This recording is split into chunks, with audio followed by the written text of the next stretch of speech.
A lot of people ask when I'm coaching them, what matters more, what you say or how you say it? There's a famous study that Albert Mehrabian did back in 1967, and he also wrote a book called Silent Messages. He wanted to find out what matters most. Where does the credibility lie related to a message? And these three things are what he found out. There's always a message. That's the verbal. That's what he called it. 3 V's, by the way. The verbal, the vocal, how you sound, and the visual, what people see of you. So those 3 equal 100%. The question is, are they equally weighted, or does one outweigh the other in some form or fashion? Again, the 3 V's are verbal, the message itself, vocal, how you sound, and visual, what people see of you. Back in 1967, there was no PowerPoint, so we're not talking about situations with slides or even visual aids. We're just simply talking about you. So what do you think? Do you think they're all equal? Which one do you think is, if any of them, are more important than the others related to credibility and people deciding if they want to keep listening to you?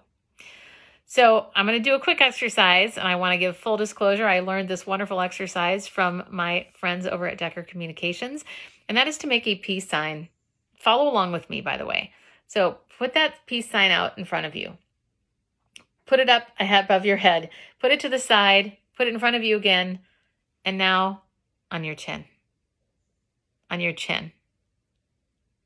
So I'm not sure what you did, but when I'm in person, more often than not, people follow along with me, even though I'm actually putting my hand on my chin or my cheek. Now I'm confused. The point is, if our message is inconsistent, I'm saying chin, but you're seeing cheek, that visual is going to override everything else.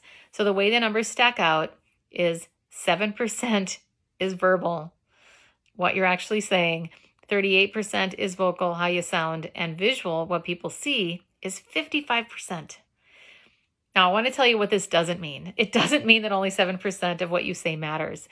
These numbers relate to an inconsistent message.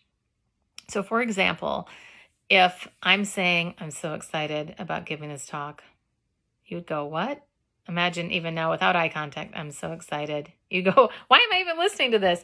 You want to make sure that your whole persona, your vocal tone, your visual expressions, your hand gestures, energy in your voice, all of that lends itself to the message that you're saying. So if you are excited, then come across as if you're excited. And that consistency will make sure that your message is heard. And think about it. Of those 3 components, verbal, meaning the message, vocal, how you sound, and visual, what people see, where do you spend the bulk of your time preparing? I've never had anybody come to me and say, I think I do this weird thing with my face. That's never been, or I do these weird gestures. People always come with their message in their deck and they say, is this good? Does this line up? Does this make sense? So all of that time you've spent on your message could be the biggest missed opportunity if you don't work on these external behaviors that we have in your voice and in your body language. So I hope that helps give you some tips on how to be even more credible and stand out with confidence.